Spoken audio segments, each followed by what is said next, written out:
Good evening and welcome to a new edition of The World Today. Tonight we're going to discuss the crisis in Spain, the changes that have taken place in recent months, and what their likely outcome is going to be. Since we last reported from Spain, Catalonia to be precise, the situation has changed somewhat dramatically. First, Mariano Rajoy, the far-right Prime Minister of Spain with an ultra-semi-Francoist hardline towards the nationalities, has been removed by a no-confidence vote. Rajoy's defeat was brought about by a court ruling that insisted that the party leaders were involved or were aware of or cognizant of the mass corruption that had taken place within the PP and had tried to cover it up. We cannot forget that he was defeated not just by the motion put forward by Pedro Sánchez, the leader of PSOE, the Spanish Socialist Party, but by the combined votes of PSOE, the Catalan parties, the Basque Party in Parliament, and Podemos. These three groupings were necessary to defeat Rajoy. So I think, though nobody mentioned it, the defeat was not simply about corruption. Rajoy's defeat produced a new government with Pedro Sánchez, the PSOE leader, as prime minister.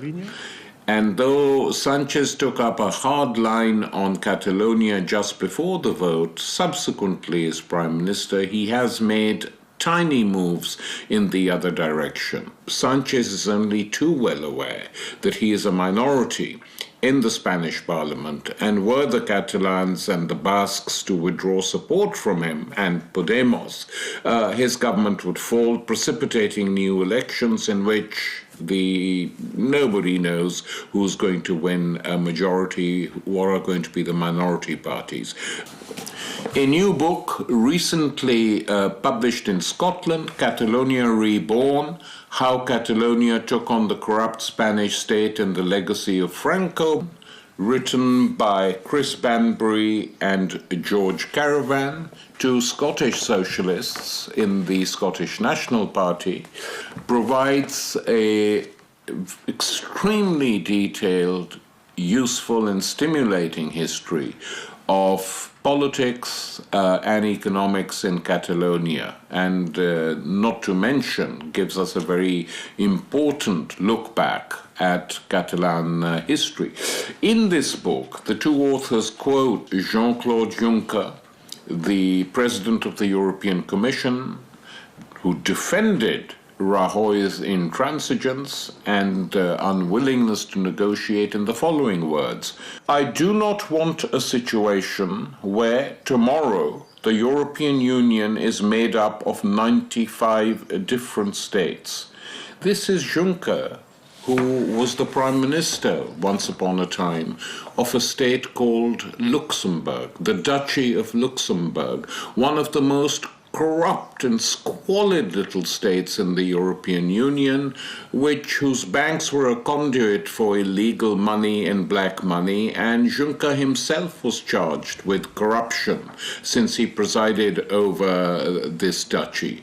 For him now to say that Catalonia is a tiny little state which shouldn't be allowed into the European Union is a sign that he fails to see who he really is and operates completely as a servant of the German ruling elite. The divisions between the Catalans and the Spanish state have been mirrored in some organizations, including, sad to say, Podemos. Podemos, the most recent party of the left to grow up in Spain with huge popular support in large parts of the country, split on this question. The position of Pablo Iglesias, the leader of Podemos, was very critical of the Podemos people in Catalonia. He said that the declaration of independence was illegal, which technically is true, but in general, as is well known, in history, most mass movements and most upheavals are illegal because, of course, no constitution ever says you have the right to topple the existing constitution, etc., etc. And Albano Dante Fashion, the leader of Podemos in Catalonia, denounced the interventions made by the Podemos leadership, particularly Iglesias, in trying to dominate and determine what Podemos did in Catalonia. And there was a split. So a large section of Podemos in Catalonia split away from the parent organization. And the repercussions of this are not good for the Spanish left. Today we're going to show clips from interviews with two very prominent figures of the Catalan left, Ada Colau, the mayor of Barcelona, and the former leader of Podemos in Catalonia, Albano Dante Fashin. The interviews were conducted for The World Today by Luke Stobart, who has done extensive academic and journalistic work on the new left in Spain and Catalonia, and whose expertise on this area has informed many of our own viewers in recent years. Before becoming the city's first female mayor in 2015, Ada Colau was an anti-eviction activist and a founder of the Platform for Mortgage Victims, famous for facing down banks, even if that meant being carried out of their offices by the police, and angered monarchists by removing a bust of the king from the city hall's council chambers. Unlike much of the Catalan left, Ada Colau is not in favor of Catalonia's bid for freedom from Spain. Albano Dante Fashin stood down as the General Secretary of Podemos in Catalonia in November 2017 after Pablo Iglesias suggested forming a coalition with the anti-independence Comuns in the December 2017 Catalan parliamentary elections. Fashin is Argentinian-born, emigrated to Catalonia at the age of 15. He became famous for a series of journalistic videos denouncing the pro-Catalan right's corrupt management of the health service. Luke started by asking Ada Colau about her involvement in the Mortgage Victims Platform, a housing movement that emerged from the 2008 financial crisis. La plataforma Afectados por la Hipoteca es un movimiento que creamos de la gente afectada por las ejecuciones hipotecarias, por los desalojos, pero es mucho más que eso, porque es efectivamente que la gente que lo había perdido todo, había perdido el trabajo, había perdido la casa y encima en España por un sistema absolutamente bárbaro hipotecario descubrían que no solo perdían la casa sino que se quedaban con la deuda de por vida. Bueno, pues frente a ese sistema tan terrible que expulsaba a la gente del sistema y la condenaba de por vida a ser parias, ¿no?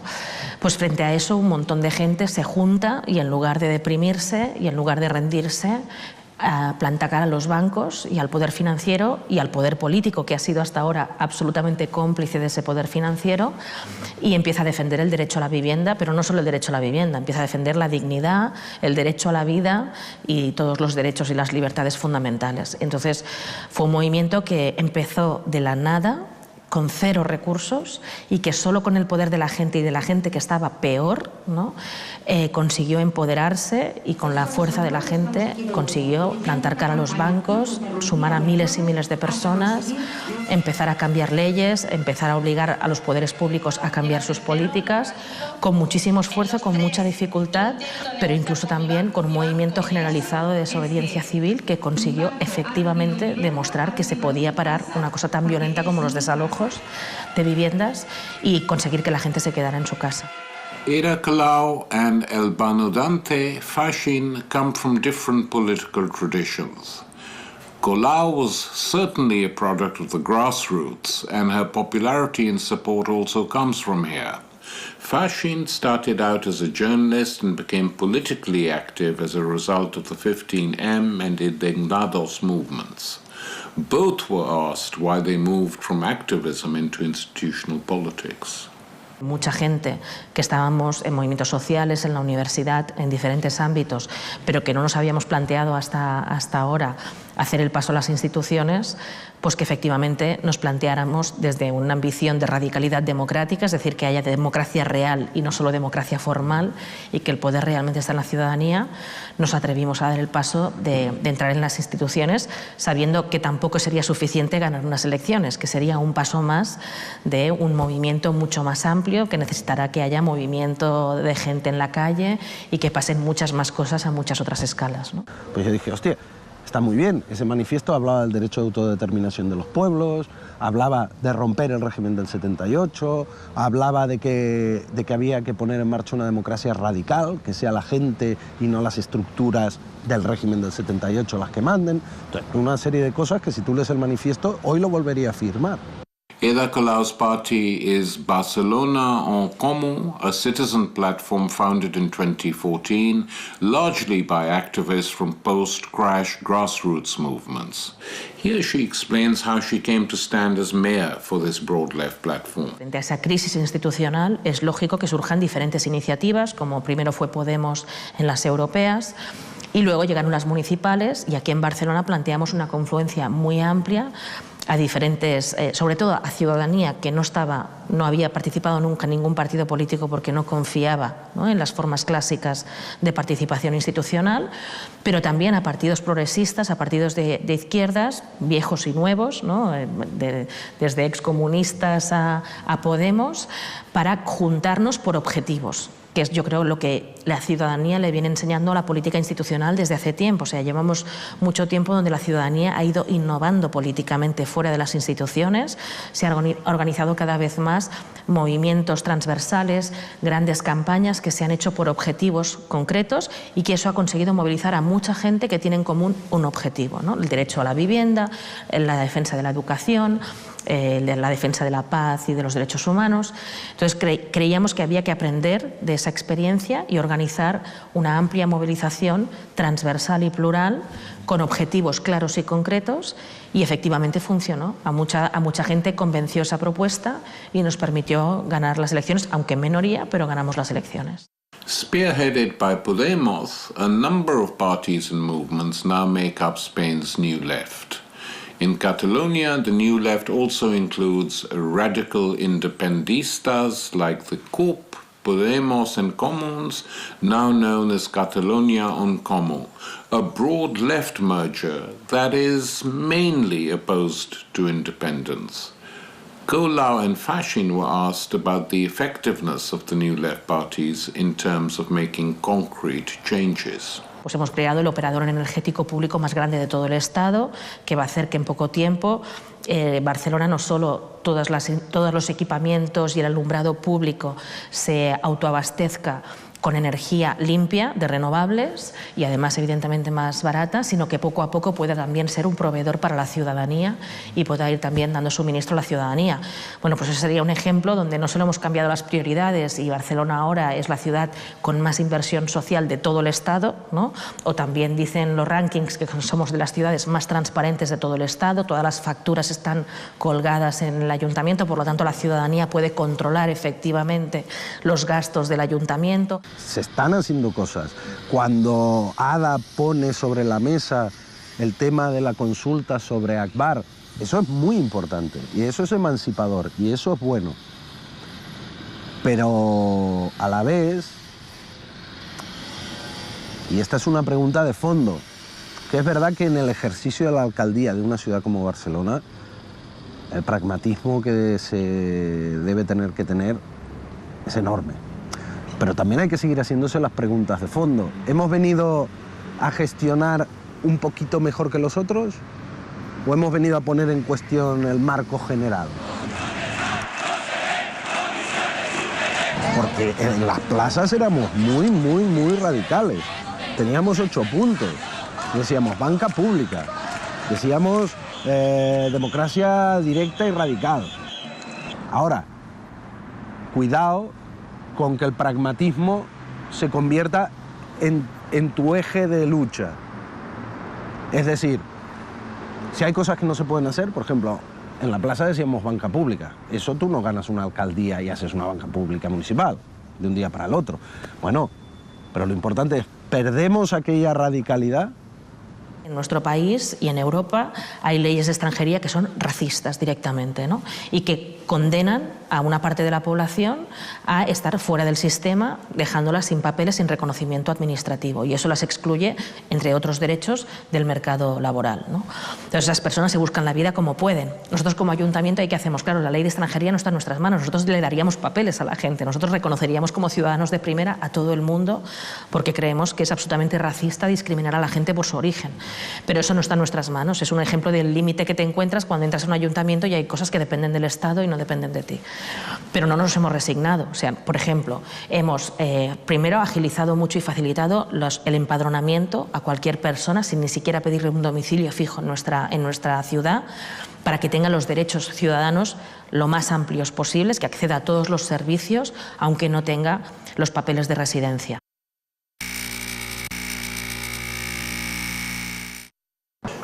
After the independence referendum in Catalonia on 1st October 2017 was met with huge repression and violence by the Spanish state, many around Europe were left questioning Spain's democratic credentials.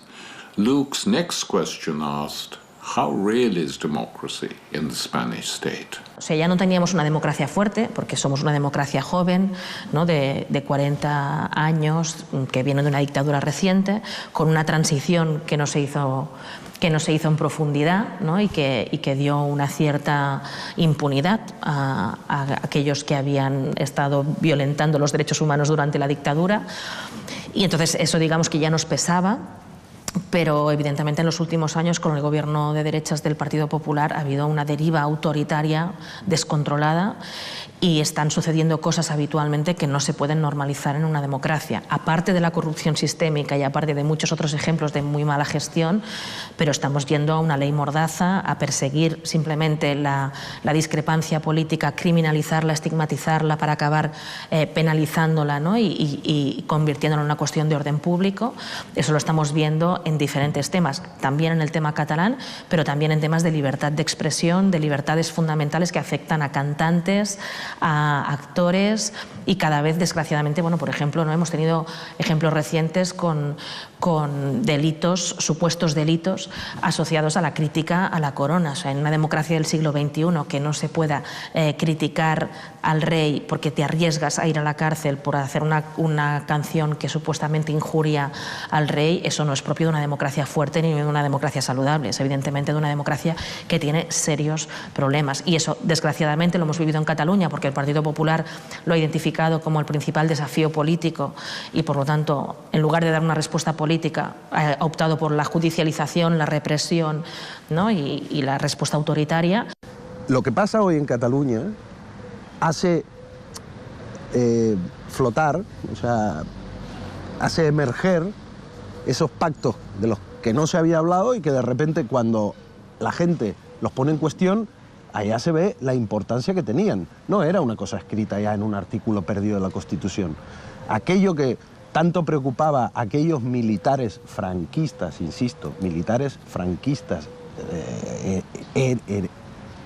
herederos de un régimen totalitario, ponen en una Constitución, en este caso sobre la unidad territorial, una cosa que, bueno, durante un tiempo y gracias a diversos pactos, pues aquello va pasando, pero que cuando sale a relucir un debate sobre eso, vuelve a salir con la misma fuerza, el mismo ímpetu de aquellos militares franquistas.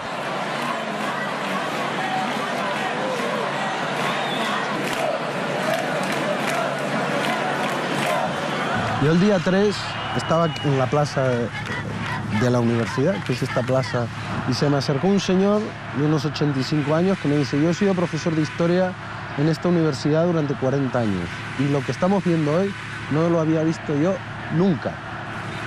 Dice: esto es un alzamiento popular, esto es un alzamiento popular y yo no lo había visto nunca. Lo que pasó el 3 le dio miedo al establishment europeo, al establishment español, incluso a sectores independentistas de aquí, que ven el movimiento soberanista como una manera de surfear y mantenerse en el poder. One of the biggest sticking points for the European left in relation to Catalan independence is the belief that it would be the right who have a majority in the parliament and not the left governing an independent Catalonia. But the repression of voters and the persecution of Catalan politicians brought a relatively unified condemnation from the left. However, Colau and Fashin offer distinctly different answers to the question of whether the referendum should have been recognized and those calling it defended.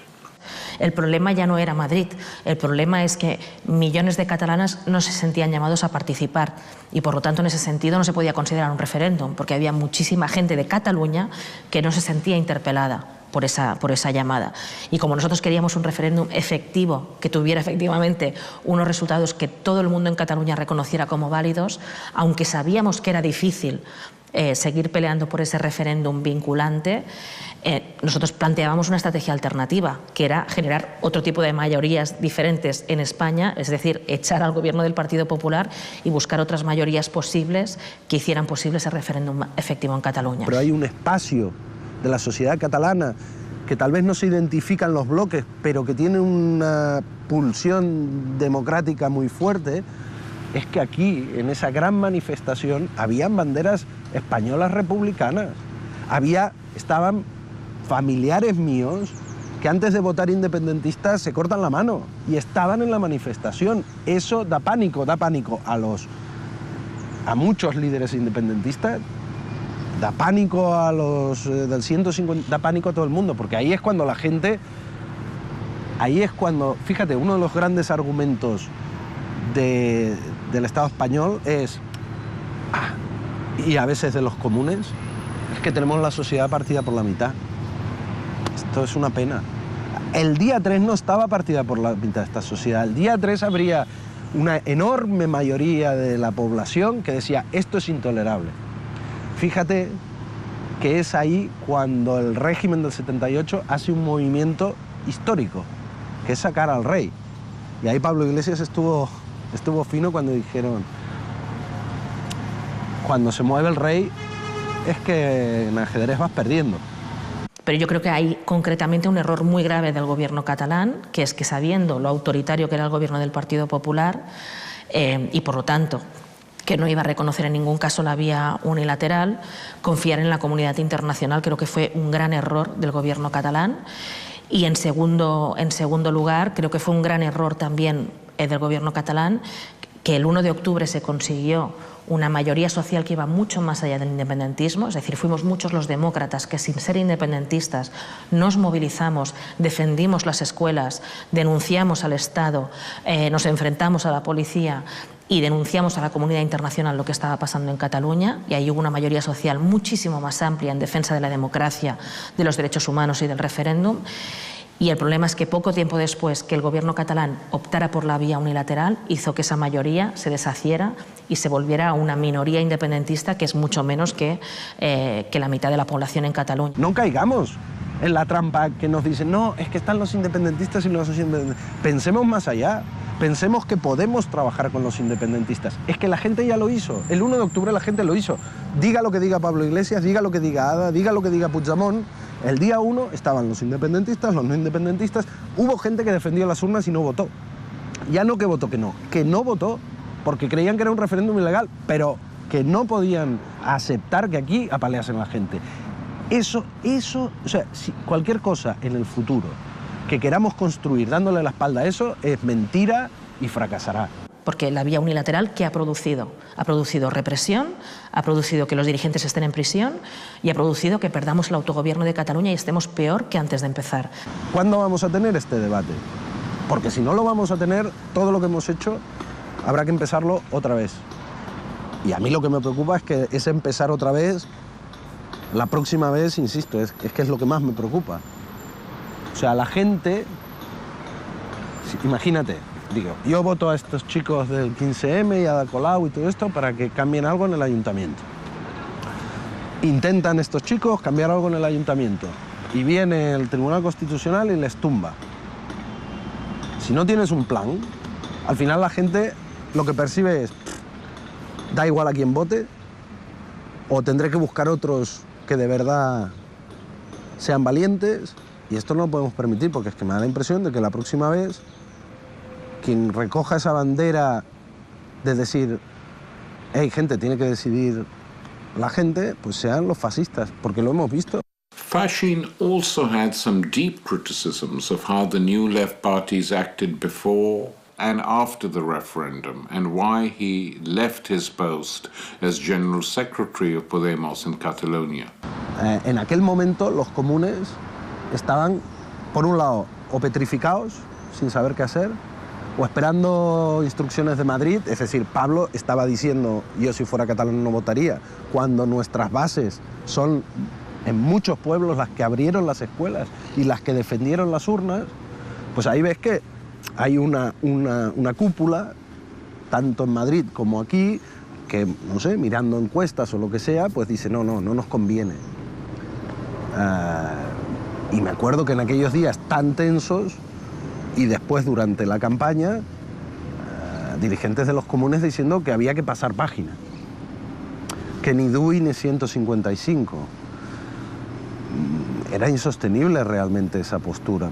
Hay un momento que cuando se convocan las elecciones, cuando Rajoy disuelve las instituciones catalanas y dice vamos a elecciones, se reúne la dirección de Podemos en Cataluña y dice, es una situación excepcional, tenemos que hablar con todo el mundo, independentistas o no independentistas. Eso significa el fin de mi carrera, como si dijéramos. A partir de ahí empiezan las presiones para que nos unamos con los comunes, incluso, bueno, nos hacen un 155 interno. Si tú crees en una comunidad política que pueda ser el Estado español, donde los pueblos se autodeterminen y a la vez puedan trabajar juntos, eso tú lo tienes que aplicar a tu organización también. Claro, la letra dice que Podemos en Cataluña toma sus propias decisiones. La práctica es que toma sus propias decisiones siempre y cuando no molesten al jefe que está en Madrid. The past 3 years in Spanish politics has seen 2 inconclusive general elections after the collapse of the extreme centre parties. A referendum in Catalonia met with state violence not seen since the brutal attacks on the Basques and large-scale arrest of Basque militants by Felipe González and others, not to mention the torture used against the Basques. The corruption scandal led to the downfall of the Prime Minister, the much-hated Mariano Rajoy. The final question Stobart asked was, is it possible to stop this downward spiral of the Spanish state? And is there an alternative? Si aquel día se declara la República Catalana y a los 20 minutos sale Pablo Iglesias diciendo que hay que hacer un referéndum sobre la monarquía española y que lo vamos a hacer aunque sea... O sea, tumbamos el régimen del 78 o como mínimo lo dejamos herido de muerte. Ahora, claro, es que cuando la gente estaba haciendo eso el 13 de octubre...